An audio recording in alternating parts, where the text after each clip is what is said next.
स्वागत है आप सबका।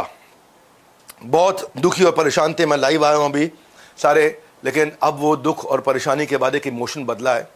Mock drill mock drill mock drill mock drill की बात चल रही थी, लेकिन ये मॉक मॉक बोल के इनको जो मौत दी है ना, हम मॉक ड्रिल नहीं, सीधा मॉक किल नहीं, सीधा एक्चुअल किल करते हैं।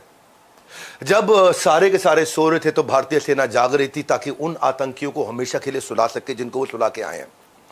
ऑपरेशन सिंदूर। धन्यवाद आप सबका मुझको ज्वाइन करने के लिए। मैं आज कल परसों आकर के लाइव आपको कुछ ऐसी अपडेट दूंगा जिनसे आप ना ग्लोबल एनालिसिस समझ सकोगे। अब ग्लोबल इंपैक्ट क्या आ रहा है, आगे इंपैक्ट कैसा रहेगा, इसका कितना बिजनेस पे इकोनॉमिक फाइनेंशियल इंपैक्ट और भारत की स्थिति कैसे बाहर निकल के आ रही है भारत की स्थिति बाहर कैसे आएगी। ये जो टारगेटेड टेररिस्ट इंफ्रास्ट्रक्चर था उस पे आया ऑपरेशन सिंदूर पाकिस्तान में। सुबह 1:05 से 1:30 तक 25 मिनट की चर्चा चली, और चर्चा किसकी, बम गोलों की धमाकों की चर्चा चली। इंडिया ने सिर्फ टेररिस्ट कैंप्स पर अटैक किया, मिलिट्री कैंप्स पे या सिविलियंस पे इस बार अटैक नहीं किया। जहां जहां आतंकवादी खाली चुन चुन के उन पे अटैक किया।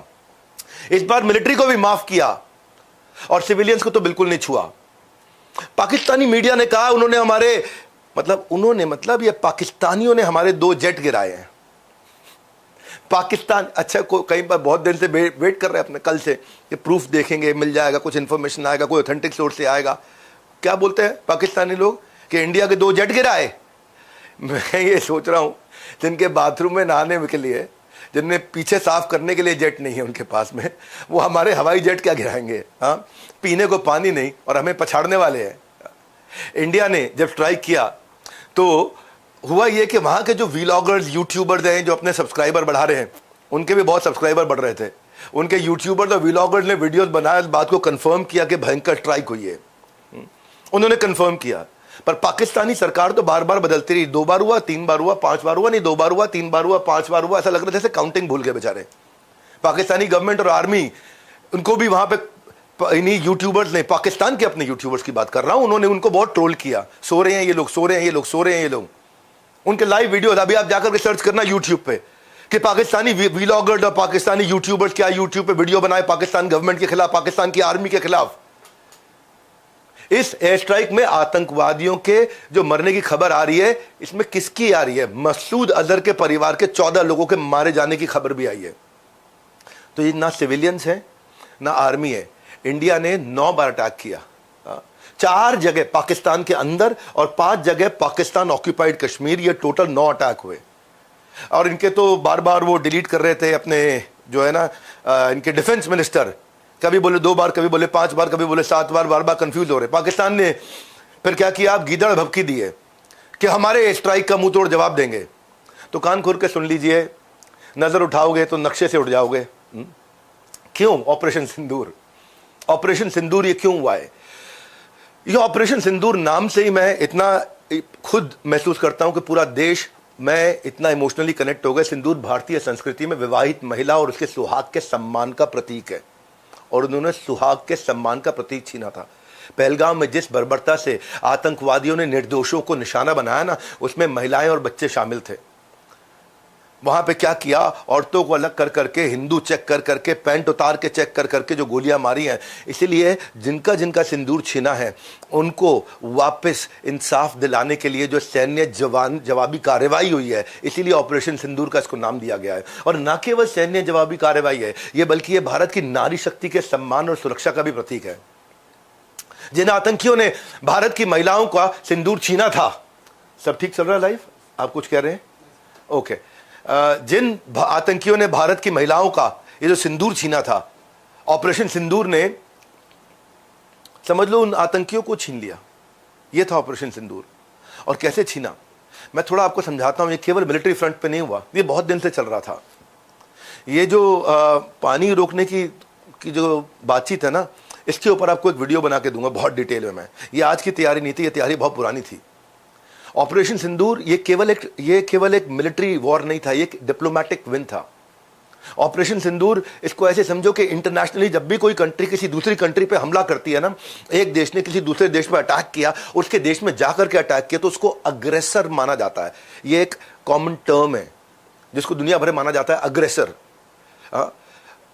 इसको मैं आज कह सकता हूं, हालांकि रशिया और इजराइल के साथ हमारे टाइज काफी अच्छे हैं, लेकिन बावजूद उसके मैं दुनिया का नाम लेके बोल सकता हूं कि कई बार रशिया और इजराइल को अग्रेसर माना जाता है, क्योंकि ये दूसरे के देश में जाके अटैक करके आए हैं। भारत भी आज दूसरे के देश में अटैक करके आया, भारत भी आज पाकिस्तान में घुस करके अंदर जाके अटैक करके आया है। लेकिन ये हमारी डीप डिप्लोमेसी है कि आज क्या हुआ, आज पूरी दुनिया में किसी ने हमें अग्रेसर नहीं बोला। ये वो डीप डिप्लोमेसी है जहां पे इजराइल के खिलाफ दुनिया के कितने देश बोले, जहां रशिया के खिलाफ यूक्रेन के टाइम पर दुनिया के कितने देश बोले, पर वो डीप डिप्लोमेसी के पीछे जो एस जयशंकर ने काम किए, जो कॉम्बिनेशन ऑफ स्ट्रैटेजिक इंटेलिजेंस के पीछे अजीत डोवाल ने काम किए, जो डिप्लोमेसी, जो मिलिट्री और जो इकोनॉमिक एक्शंस हुए, उसका क्या असर हुआ। आज पूरी दुनिया में किसी ने भारत को अग्रेसर नहीं बोला। इनफैक्ट इसका दूसरी साइड समझो आप, मैं इस वॉर का इंडिया और पाकिस्तान का financial, economic, business, global, sociological, ecological वो इंपैक्ट भी दूंगा आपको। मैं इन वीडियोस में शेयर करूंगा। ऐसा नहीं है मैं यहां पे खाली इमोशनल वीडियो बनाने आया हूं। इंटरनेशनली आइसोलेट कैसे किया पाकिस्तान को, एक बार समझते हैं कि भारत कैसे निकला है बाहर। भारत के बाहर निकलने की कहानी को देखो आप, तैयारी को देखो। ये तैयारी जो जिस तरह से ये करते हैं ना, गोरिल्ला वॉरफेयर, जिस तरह से करते हैं, हिडन वॉर, प्रॉक्सी वॉरफेयर करते हैं, क्योंकि सामने से तो लड़ नहीं सकते ना, तो 4-4, 8-8 आतंकी भेजते हैं, सामने से लड़ नहीं सकते, ये इसे बोलते हैं प्रॉक्सी वॉर।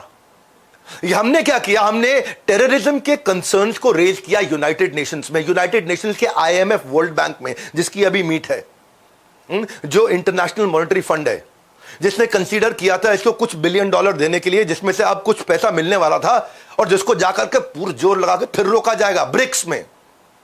ब्रिक्स क्या है, जहां ब्राजील भी है, जहां रशिया भी है, जहां इंडिया भी है, जहां चाइना भी है, या ब्रिक्स में जाकर के भी यहां प्रेशर डाला जाता है, क्योंकि ब्रिक्स के टाइम पर जब कोई मीटिंग होती है तो ये खाली 5 देश नहीं आते हैं, इनके साथ इनवाइटी कंट्रीज भी आते हैं। और इनवाइटी कंट्रीज में हमारा बाजू वाला ना, एक बाजू वाला चाइना, वो वहां पे इनवाइटी कंट्रीज में पाकिस्तान को लेके आता है। और पाकिस्तान के आने का एक मतलब यह भी हुआ कि वो फिर आकर के वहां पे वोटिंग राइट में पार्टिसिपेट कर पाता है। सार्क के अंदर बहुत प्रेशर डाला, जो साउथ एशियन रिपब्लिक कंट्रीज जो है सारी, ये जो हमारा आपस में जो जिसमें कौन कौन, इंडिया, पाकिस्तान, नेपाल, बर्मा, बांग्लादेश, भूटान, श्रीलंका, मालदीव, इन सब देशों का जो जोड़ है, इसको बोलते हैं सार्क। यहां पे प्रेशर डाला। ये प्रेशर खाली ना यहां नहीं है कि मैं तुझे गोली मार दूंगा या छुप छुप के आदमी भेज दिए अपने, ये FATF का प्रेशर बहुत बड़ा है कि जो फाइनेंशियल एक्शन टास्क फोर्स है, ये समझ लो एक ऐसी ऑर्गेनाइजेशन है जो चेक करती है कि किसको पैसा दिया जा सकता है, किसको कर्जा दिया जा सकता है, जो भिखारी कंगाल पाकिस्तान, इसको क्या पैसा दिया जा सकता है। तो जो व्हाइट लिस्ट कंट्रीज होती है उनको खुलेआम लोग पैसा देते हैं, जैसे स्टॉक मार्केट में AAA रेटिंग की कंपनी हो गई। अब AAA रेटिंग की कंपनी मतलब एक जबरदस्त रेटिंग है भाई, उसकी क्रेडिबिलिटी है, उसकी इज्जत है, उसके साथ लोग धंधा करना चाहते हैं, पैसे का लेन देन करना चाहते हैं, व्यापार का लेन देन करना चाहते हैं, उसके स्टॉक मार्केट में शेयर के अंदर पार्टिसिपेट करना चाहते हैं। FATF भी आकर के वो देश को देख रहा है और वो देश को रेटिंग देता है। व्हाइट लिस्ट होना बहुत अच्छी बात है, ये ग्रे लिस्ट भी बहुत टाइम से हो चुका है, क्योंकि इंडिया ने इसके बारे में जो जाके ग्लोबल फोरम्स में शोर मचाया है ना, कि ये जो स्टेट टेरर जो है ना, स्टेट स्पॉन्सर्ड टेररिज्म है, पाकिस्तान जानबूझ के कर रहा है। अभी तो थोड़े दिन पहले फाइनेंस मिनिस्टर थे, डिफेंस मिनिस्टर, जिन्हें पब्लिकली मान लिया अमेरिका के सामने कि अमेरिका के कहने पे हम लोग यहाँ पे सारे गुंडे पालते थे, आतंकवादी को पाला करते थे यहाँ पे। तो ये ग्रे लिस्ट पे आ गया और इंडिया फुल थ्रॉटल, पूरा जोर लगा करके अपना अब इसको ब्लैक लिस्ट में डलवाएगा। ये ब्लैक लिस्ट में कहाँ, कौन पैसा देगा पाकिस्तान को, कौन इससे संबंध रखना चाहता है। पाकिस्तान की आपने पासपोर्ट का कैटेगरी देखा है, रेटिंग देखा है, पाकिस्तान की रेटिंग देखी है। उसको घुसने में मुझे लगता है शायद हमास अलाउ करेगा कि हमारे देश में आ जाना, वहां पे कोई बचा नहीं है। पाकिस्तान को कोई घुसने नहीं दे रहा कहीं पे भी। मेरे को बचपन में किसी ने एक बात कही थी, आज मैं देखता हूं, महसूस करता हूं उस बात को कि अगर पाकिस्तान का स्टैंप लग गया ना इमिग्रेशन का तेरे पासपोर्ट पे, तो दोबारा तू किसी दूसरे बड़े दुनिया के देश में जा नहीं पाएगा। आज G20 के अंदर देख लो, जो 20 देश आते हैं, वहां पे इतना प्रेशर डाला पाकिस्तान के अगेंस्ट, जितने ग्लोबल फोरम्स हैं वहां प्रेशर डाल रहे हैं। तो इसको जो ब्लैक लिस्ट में डालने की जो तैयारी हो रही है, उसके लिए ग्लोबल पावर्स को एंगेज किया है। इंडिया करता क्या है इसमें, इंडिया ब्रीफ करता है जाकर के, एक आम आदमी को नहीं समझ में आता है, पर एज अ कंट्री हम क्या कर रहे हैं, एज अ कंट्री क्या कर रहे हैं उसको समझते हैं इस वीडियो में। United nation security council members होते हैं, इसको बोलते हैं UNSC members, United nation security council members. इस मेंबर्स में यहां पे 5 दुनिया की बड़ी सुपर पावर्स होती हैं, जिसमें रशिया है, चाइना है, US है, UK है और फ्रांस है। ये पांचों UNSC के मेंबर है। यहां जाके पाकिस्तान का चेहरा दिखाते हैं। डेटा देते हैं, इंफॉर्मेशन देते हैं, डॉक्यूमेंट सबमिट करते हैं, जिससे इंपैक्ट आता है पूरी दुनिया भर के अंदर। कौन फेवर कर रहा है आज पाकिस्तान को? आज पाकिस्तान के अंदर जाके मार किया है, किसी ने बोला थोड़ी कि भारत ने गलत किया। ज्यादा से ज्यादा बोलते हैं डी एस्केलेट कर देना, भाई ऐसा है अंदर जाके मत मारो, उनके अंदर घुस के मत मारना। लेकिन किसी ने एक भी आकर के, हमें इतना इंटरनेशनल सपोर्ट मिला, यूएस से मिला, फ्रांस से मिला, जापान से मिला, रशिया से मिला, ऑस्ट्रेलिया से मिला। ये जो 5 देश बोल रहा हूं, ये रिसेंट पिछले 5 दिन की बात कर रहा हूं। रिसेंट पिछले 5 दिनों के अंदर US, France, Japan, Russia, Australia, 500 super power और सॉलिडारिटी इन्होंने भारत के साथ एक्सप्रेस करी है पोस्ट पहलगाम। और जबकि पाकिस्तान के साथ क्या हुआ? Chilling silence, bone chilling silence. कोई नहीं बोल रहा दुनिया में पाकिस्तान के लिए। 1-2 देश ने अपना ऐसा पनडुब्बी का जहाज भेजा है। मेरे को लग रहा है मतलब वो जहाज देख करके ना, जैसे बचपन में नाव नहीं उड़ा चलाया करते थे। अब मैं बहुत ज्यादा एक्सट्रीम नहीं दिखना चाहता हूं, पर आपको बता रहा हूं कि जो जिसके लिए जैसे वो बिछ गए थे ना, वो टर्की से आए हुए जहाज के लिए, तो ऐसे रेड कारपेट लगा करके हमारे यहाँ T20 में चीयर गर्ल्स नहीं जैसे नाच रही होती हैं, उस तरह नाच रहे थे आर्मी के लोग उनके। उस तरह स्वागत किया उन्होंने, उनका ऐसे स्वागत होता है।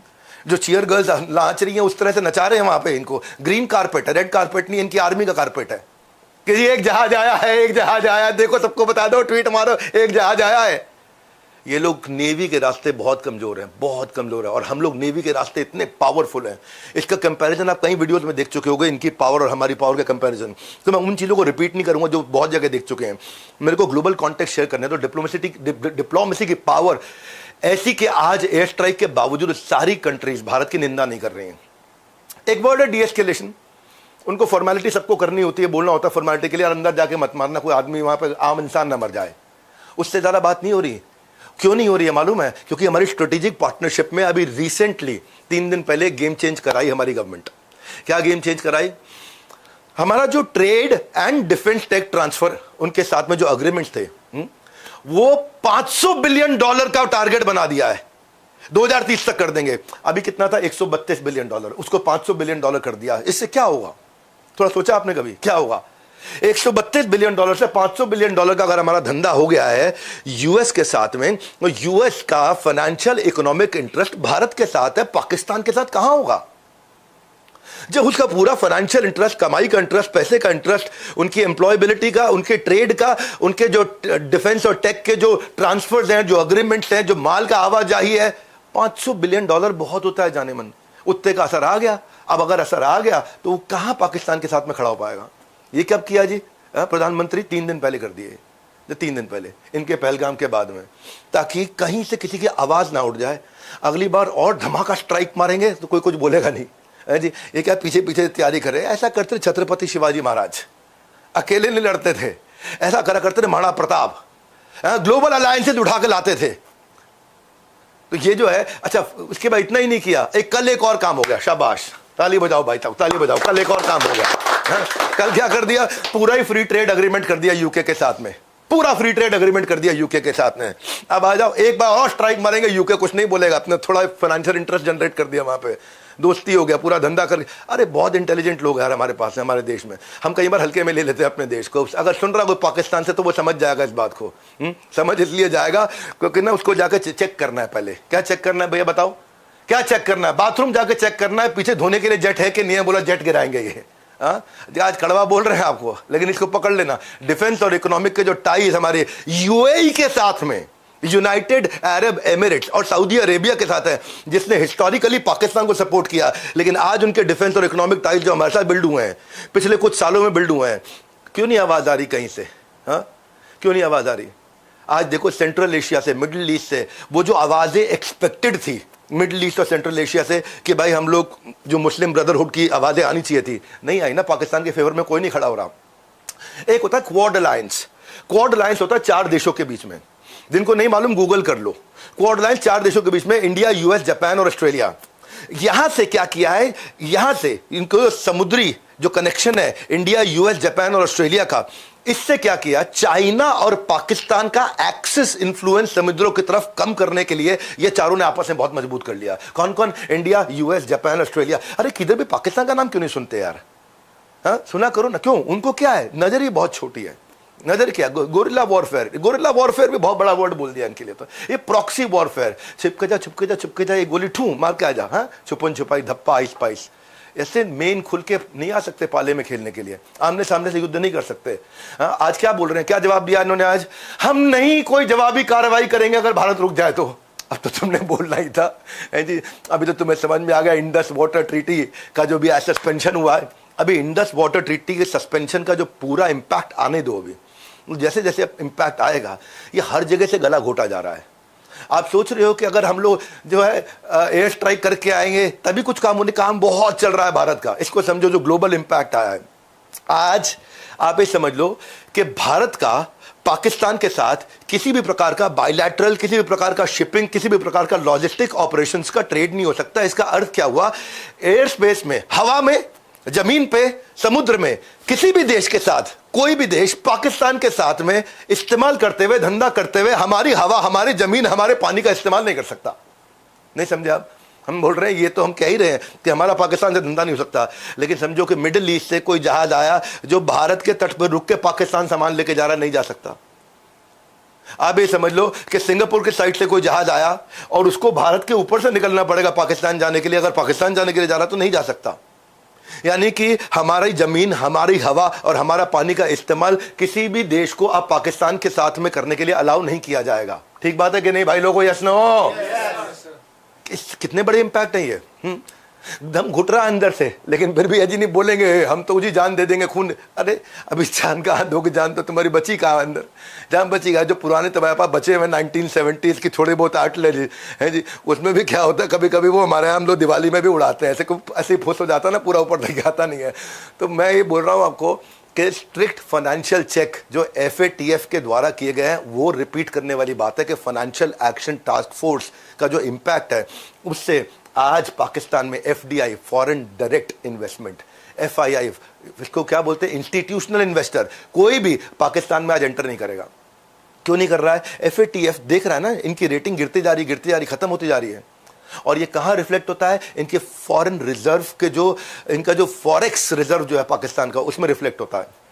कैसे रिफ्लेक्ट होता है? आपको एक कंपैरिजन दे देता हूं, पाकिस्तान का फॉरेक्स रिजर्व और भारत का फॉरेक्स रिजर्व, क्या डिफरेंस है दोनों में? LHS, RHS, left hand side, right hand side. Pakistan का है $15 बिलियन। कितना? $15 बिलियन। हमारे यहाँ छोटी मोटी कंपनी होती है $15 बिलियन की, भारत में एक आधी कंपनी $15 बिलियन। और भारत का कितना है? भारत का लगभग $750 बिलियन। $15 billion, $750 billion. एक्चुअली कहीं भी कंपेयर नहीं कर सकता।